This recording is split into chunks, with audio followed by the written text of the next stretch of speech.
Hi guys, welcome to my YouTube channel.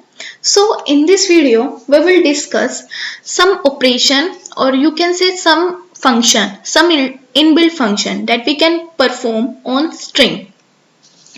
So सबसे पहला operation आता है concatenation. Concatenation क्या होता है? Join two or more string together using the plus operator. हम इसमें अगर हमें कोई दो वर्ड कॉन्केटिनेट करने हैं, ज्वाइन करने हैं, तो हम वो चीज प्लस ऑपरेटर का यूज करके स्ट्रिंग में कर सकते हैं। लाइक मैंने यहाँ पे क्या किया है, पहले मैंने वेरिएबल लिया माई कोड, देन उसमें वैल्यू ली, पहला वर्ड लिया मैंने हेलो, ठीक है। फिर मैंने प्लस ऑपरेटर यूज किया, फिर मैं चाहती हूँ हेलो के बाद एक स्पेस प्रिंट हो, ठीक है। फिर मैंने प्लस ऑपरेटर प्रिंट किया, फिर मैं चाहती हूँ कि मैं उसके बाद स्पेस के बाद इसमें क्या प्रिंट हो, वर्ल्ड प्रिंट हो। तो ये मुझे क्या कॉन्केटिनेट करके ये मुझे क्या आउटपुट देगा, हेलो वर्ल्ड। ओके, अब आगे ऐसे मैं कुछ इनबिल्ट फंक्शन अपने स्ट्रिंग के ऊपर परफॉर्म कर सकती हूँ। सबसे पहले आता है लेंथ फंक्शन। अगर मैं ये जानना चाहती हूँ कि मेरे इस वेरिएबल की कितनी लेंथ है, तो उसके लिए मेरे पास लेंथ इनबिल्ट फंक्शन है। सिंपल मैं len len लिखूंगी, देन पैरेंथेसिस यूज करूंगी और उसमें माई वेरिएबल पास कर दूंगी। तो ये मुझे क्या पास करेगा, length of my variable that is 13। तो देखते हैं क्या 13 है। 1 2 3 4 5 6 7 8 9 10 11 12 13। सो इसकी मेरी हेलो वर्ल्ड की मेरी लेंथ क्या है, 13। अब यहाँ पे एक चीज है, जब मैं इंडेक्सिंग करती हूँ तो वो हमेशा मेरी 0 से शुरू होती है। बट आप अब कहोगे अब ये लेंथ इस पूरे की लेंथ दे रहा है तो ये भी तो इसको 0 से शुरू करनी चाहिए ना, पर ऐसा नहीं होता। ये डिफरेंस है हमारा इंडेक्सिंग और लेंथ में। इंडेक्सिंग हमेशा मेरी 0 से शुरू होगी जब भी मैं कोई एलिमेंट एक्सेस करना चाहूंगी, पर अगर मुझे अपने पूरे स्ट्रिंग की लेंथ पता करनी है तो वो हमेशा हम उसके लिए लेंथ इनबिल्ट फंक्शन यूज करेंगे, पर वो हम जो लेबलिंग करेगा वो 0 से शुरू नहीं करेगा, वो लेबलिंग हमेशा 1 से शुरू करेगा। जब भी हम लेंथ इनबिल्ट फंक्शन यूज करेंगे ये जानने के लिए कि मेरी वेरिएबल की कितनी लेंथ है, तो वो लेबलिंग कहाँ से शुरू करेगा, हमेशा 1 से शुरू करेगा। और इंडेक्सिंग हमारी किस से शुरू होती है, 0 से शुरू होती है। ओके, अब सेकंड हमारा इनबिल्ट फंक्शन है टाइप। ये हम पहले भी कर चुके हैं कि जब भी मुझे डाटा टाइप जानना है कि मेरे वेरिएबल का डाटा टाइप क्या है, तो उसके लिए मैं इनबिल्ट फंक्शन टाइप यूज करूंगी, पैरेंथेसिस उसमें माय वेरिएबल नेम पास कर दूंगी, तो वो मुझे शो कर देगा कि मेरे वेरिएबल का क्या डाटा टाइप है। ये फंक्शन नेक्स्ट फंक्शन भी हम पहले यूज कर चुके हैं, दैट इज अगर मुझे अपने वेरिएबल का डाटा टाइप चेंज करना है तो मुझे कुछ नहीं करना। जैसे अगर मैं यहाँ पर इसका डाटा टाइप प्रिंट करूंगी तो देखते हैं क्या आता है, टाइप नंबर। तो यहाँ पे ये इंटीजर पास करेगा मुझे, मैंने इसे कंपाइल नहीं किया था। अब देखते हैं क्या आता है। सो यू कैन सी अभी ये मुझे डाटा टाइप इसका क्या पास करवा रहा है, इंटीजर पास करवा रहा है।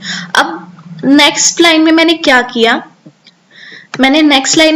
इसका डाटा टाइप चेंज कर दिया। डाटा टाइप चेंज करने के लिए कुछ नहीं करना, सिंपल उसके आगे जौन सा भी डाटा टाइप हमें यूज करना है वो वैल्यू लिख देनी है पैरेंथेसिस में। जिस चीज की भी वैल्यू हमें चेंज करनी है पैरेंथेसिस में हमें वो पास करवा देना है। तो अब मैंने इस नंबर वेरिएबल का डाटा टाइप चेंज कर दिया यहाँ पे स्ट्रिंग में। तो अब इसका डाटा टाइप मुझे क्या शो हो रहा है, स्ट्रिंग शो हो रहा है। ओके, अब देखो मैंने अगली लाइन में नंबर को प्रिंट भी करवाया है। तो अगर मैं अब नंबर को प्रिंट करवाऊंगी क्योंकि वो मेरा स्ट्रिंग डाटा टाइप में चेंज हो गया, दैट्स वाई ये मुझे सिंगल कोट्स में शो हो रहा है।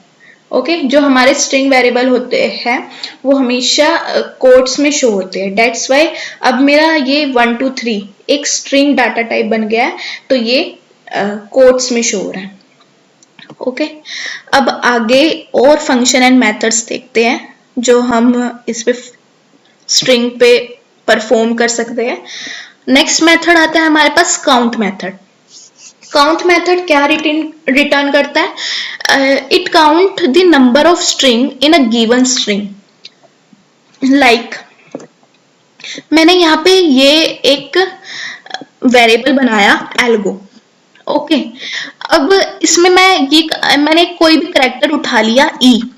अब मैं ये काउंट करवाना चाहती हूँ कि इस पूरे स्ट्रिंग में ई कितनी बार आया है, ये काउंट करना चाहती हूँ मैं। तो I simply write variable name then dot count method लगाऊंगी मैं, और पैरेंथेसिस में पास कर दूंगी जोन से कैरेक्टर को मुझे काउंट करवाना है। अब मुझे ई को काउंट करवाना था तो इसने लिख दिया ई मेरा कितनी बार आया है, 2 बार, 1 and 2, तो ई को इसने 2 बार काउंट करवा दिया।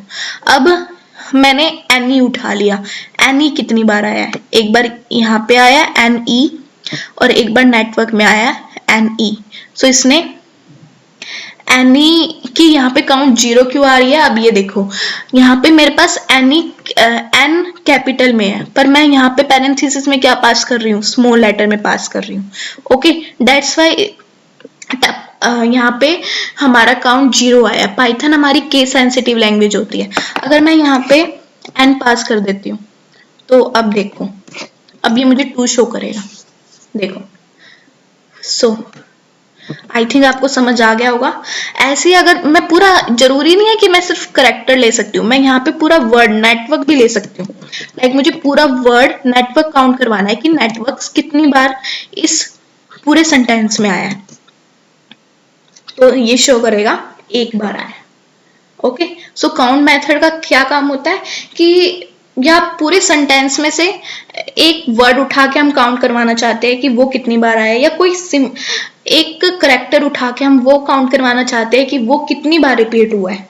That is the use of count method. Okay, आगे देखते हैं इंडेक्स मेथड हम पहले कर चुके हैं।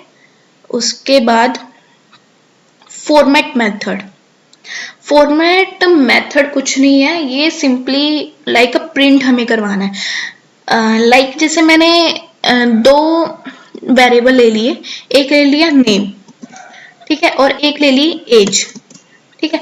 अब मैं इन दोनों को एक ही सेंटेंस में प्रिंट करवाना चाहती हूँ, तो लाइक मैं अनदर वेरिएबल बनाऊंगी स्ट्रिंग, तो फॉर्मेट मेथड के लिए मैं कर्ली ब्रैकेट्स का यूज करूंगी, ठीक है।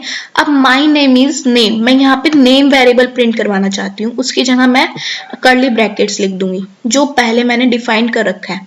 ओके, फिर आई एम, यहाँ पे फिर मैं कर्ली ब्रैकेट लिख दूंगी जितनी भी मेरी एज मैंने डिफाइन कर सकती है।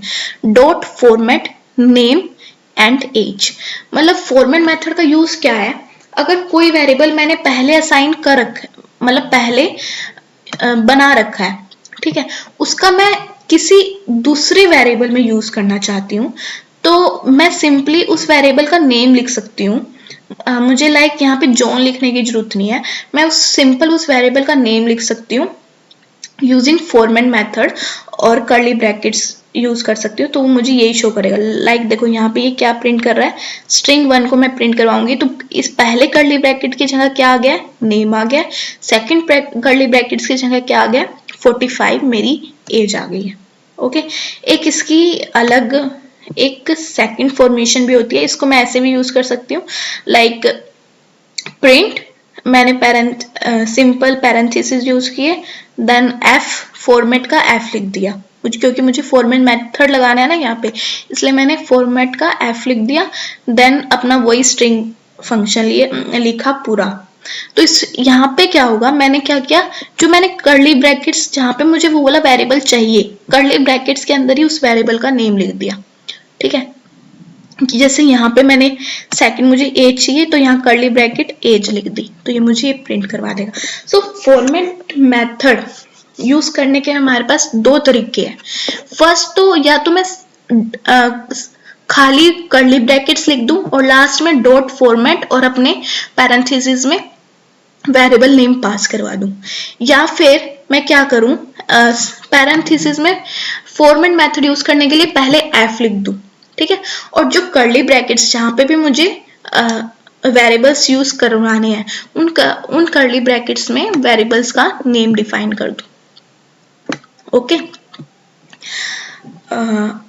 उसके बाद हमारे पास मेथड आते हैं डॉट लोअर मेथड में कुछ नहीं, ये हमारे सारे अगर हम डॉट लोअर मेथड लगाते हैं तो ये सारे जितने भी हमारे कैरेक्टर हैं उनको लोअर केस में कर देगा, अपर में वो उन्हें अपर केस में डिफाइन कर देगा।